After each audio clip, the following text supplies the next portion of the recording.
ก็คือขอขอล่าล่มจากการเป็นพระเอกสาวน้อยเพชรบันแพงครับ เพื่อไปเป็นต่อยอดในการต่อยอดในการเป็นศิลปินเดี่ยว แล้วก็เดินทางในสายศิลปินอย่างเต็มตัวครับพ่อซอกกลางไล่สดเมื่อพระเอกออฟสุรพลลาลงแบบที่ทุกคนคาดบ่ถึงแม้กระทั่งบอสโจก็ยังอึ้งแต่พร้อมที่จะสนับสนุนเพราะมาก็คือสุภาพไปก็คือสุภาพฮักคือลูกคือเต้ายินดีกับลูกที่จะไปสานฝันต่อว่าสันเดย์สวัสดี FC แฟนคลับทุกทานมาพบมาพ่อกันอีกคลิปหนึ่งตอนเช้ามื้อนี้ทานผู้ชม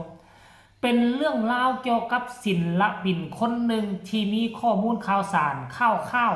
ถึกเปิดเผยออกมาก่อนหน้านี้แล้วแต่ว่าบ่มีความชัดเจนทั้งหัวหน้าวงเขาเจ้าก็คองคอยถึงความชัดเจนในที่สุดมันก็มาฮอดมื้อนี้จนได้เนาะมื้อวานนี้นะ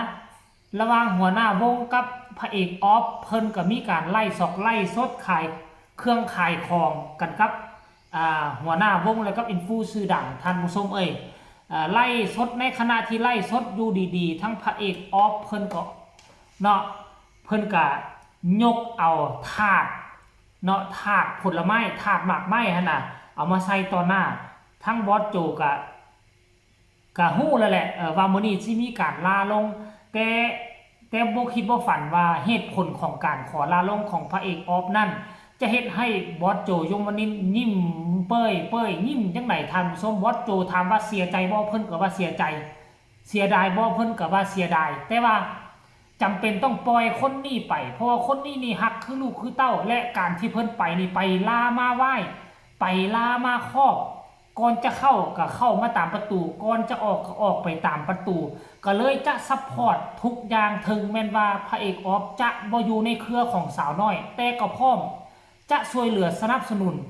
ผลักดันให้เขาไปถึงฝั่งฝันดังที่เขาตั้งใจเอาไว้ว่าสันเจโอ้พอโจนี่สุดยอดหลายบอสโจท่านผู้ชมรายละเอียดจะเป็นแนวใดวินาทีพระเอกออฟมาขอลาลงกลางไลฟ์สดเหตุการณ์จะเป็นแนวใดให้ทุกคนไปชมคลิปนี้พร้อมๆกันซะก่อนจะไปต่อกับวงไม้นะครับ เตรียมอะไรมาเตรียมอะไรมา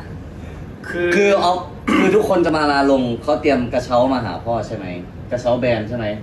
แต่วันนี้ออฟไม่มีกระเช้าแบรนด์มาฝากพ่อครับแต่ออฟมีอันนี้มาครับ ทุกคนเดี๋ยวนะโอ้โหอันนี้คือผลไม้เฟิร์นอันนี้คือยังไงเนี่ยหมายถึงยังไงมันหมายถึงยังไงมีผลไม้นะครับเพราะว่าเห็นพ่อทำงานเยอะครับ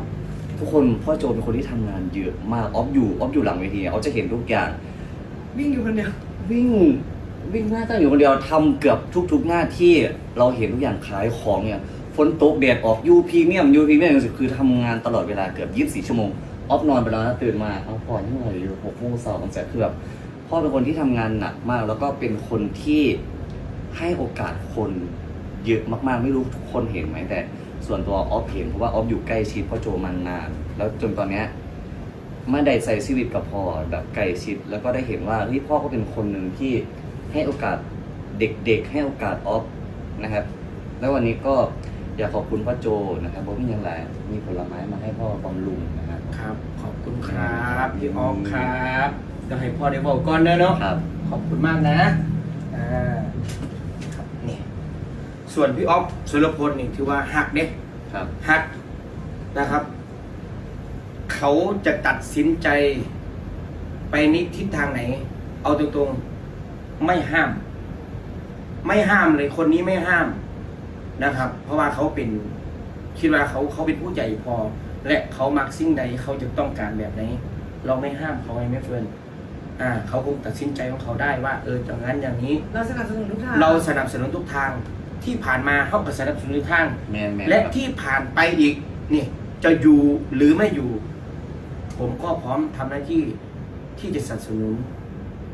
เด็กคนนี้เพราะว่ารักในตัวเขาที่เขาเป็นศิลปินที่มีจิตวิญญาณในการเป็นศิลปินทุกย่างก้าวนะครับแม้กระทั่งได้มาร่วมงานกันจริงๆเนี่ยมาออฟมาปีนี้รู้สึกว่ามาในปีที่พ่อเคยอยู่หลังเวทีเนาะถามว่าแบบได้อยู่น้ำกันจริงเนี่ยไม่ นะครับ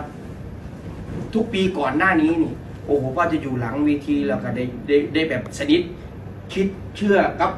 อยู่กับทีมแต่ว่าปีที่ออกมาอยู่ก็คือ พ่อโจติดถ่ายหนังไงติดทำหนังติดก็เลยแบบว่า มีธุรกิจด้วย ใช่ครับ แล้วก็มาเล็ก FC รอคอย อยากจะรู้ว่าออฟจะไปต่อ หรือไม่ เดี๋ยวคำตอบอยู่ที่ออฟสุรพลเลยครับลูกชายครับเป็นคนตอบครับ ครับวันนี้ก็มาขอโอกาสจากพ่อโจนะครับที่แล้วก็ขอบคุณพ่อโจนะครับที่คอยให้กำลังใจและคอยให้โอกาสมาเสมอนะครับ วันนี้ก็เป็นอีกวันหนึ่งที่ถือว่าเป็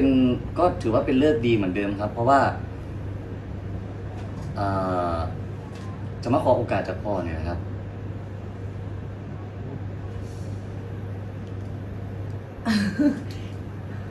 ยังไงอ๋อ จะมาขอโอกาสจากพ่อเพื่อ ไปทำตามความฝันนะครับผมเป็นศิลปินเดี่ยวอย่างเต็มตัว ว้าว ก็คือขอล่าล่มจากการเป็นพระเอกสาวน้อยเพชรบันแพงครับ เพื่อไปเป็นต่อยอดในการต่อยอดในการเป็นศิลปินเดี่ยว แล้วก็เดินทางในสายศิลปินอย่างเต็มตัวครับพ่อ ว้าว ก็คือเป็นเขาเรียกว่าขอไปเดินสายตามความฝันของตัวเองรู้สึกแบบ ครับ มันหลายอย่างอะพอความรู้สึกคือเสียดายแต่ก็สนับสนุน ถามว่าเสียดายไหม เสียดายเสียใจมันก็มาพร้อมกัน ครับ แต่ว่านี่คือลูกเข้าคนหนึ่งที่ ครับ ที่เราคือ เป็นจังใด FC แฟนคลับเหตุผลเพียงพอบอเหตุผลแมนอันหนึงศิลปินลงแล้วไปขึ้นกับวงใหม่อันหนึงศิลปินวงแล้วลงแล้วไปสร้างเนื้อสร้างตัวด้วยตนเองจะไปเป็นศิลปินเดียวเนาะก็คือเฮ็ดให้เกียรติของวงนี่มันดีขึ้น มันวือหวาขึ้นขั้นกรณีว่าค่อยลาลงจากเจ้าค่อยจะไปขึ้นวงนั่นคือมันเฮ็ดให้ศักดิ์ศรีของวงเดิมคล้ายๆคือว่าโอ้กูบ่ดีบ่เขาจึงลาลงไปขึ้นวงนั่นวงนี้สังคมสิมองกูได้เนาะเฮ็ดให้หัวหน้าวงก็คิดแบบนี้ได้จะเฮ็ดให้วงอื่นเบิ่งวงตัวเอง ลักษณะคือบ่ดีหัวหน้าวงส่วนใหญ่จะเป็นแบบนี้แม้กระทั่งคิดใส่ตัวเฮาลองเบิ่งยกตัวอย่างว่าเฮามีออฟฟิศลูกน้องคนนี้อยู่นำเฮามา 2-3 ปีอยู่บ่อยู่ขอลาออกเพื่อจะไปขึ้นกับบริษัทตรงกันข้ามที่เฮ็ดเวียกเกี่ยวกับเฮาคือกันเฮ็ดเวียกเรื่องเดียวกับเฮาแล้วจะไปขึ้นกับบริษัทนั้นเฮาก็คิดมาเบิ่งตัวเองโอ้วงเฮาบ่ดีบ่ใดมันจึงสิออกไปอยู่กับวงใหม่เฮ็ดได้คิดแล้วนี่ได้แต่ตรงกันข้ามกับว่าเขามาลาลงเพื่อเขาจะบ่ได้ไปขึ้นวงใดเขาจะไปเฮ็ดผู้เดียวเป็นศิลปินเดียวเนาะการที่ศิลปินลาลงแบบนี้นี่น่ะมันเฮ็ดให้วงมีคุณค่าเฮ็ดให้วงดูดีขึ้นกว่าเก่าแต่ว่าเอาละพระเอกออฟนี่แบบออกเข้ามาก็ถูกต้องออกไปก็ถูกต้องบอสโจบ่เครียดบ่ขมหยังมีแต่สนับสนุนต่อไปถึงแม้ว่าพระเอกออฟบ่อยู่เครือสาวน้อยพักดันสนับสนุนเต็มที่ว้าซันเดย์ตามที่คลิปที่พวกเจ้าได้ยินนั่นแหละท่านผู้ชมเนาะเอ้าอันนี้ก็คือเรื่องราวคร่าวๆเกี่ยวข้องกับศิลปินพระเอกหน้ารอที่ดีกรีเนาะดีกรีนี่ยังก็เขาเอิ้นว่ายังก็แ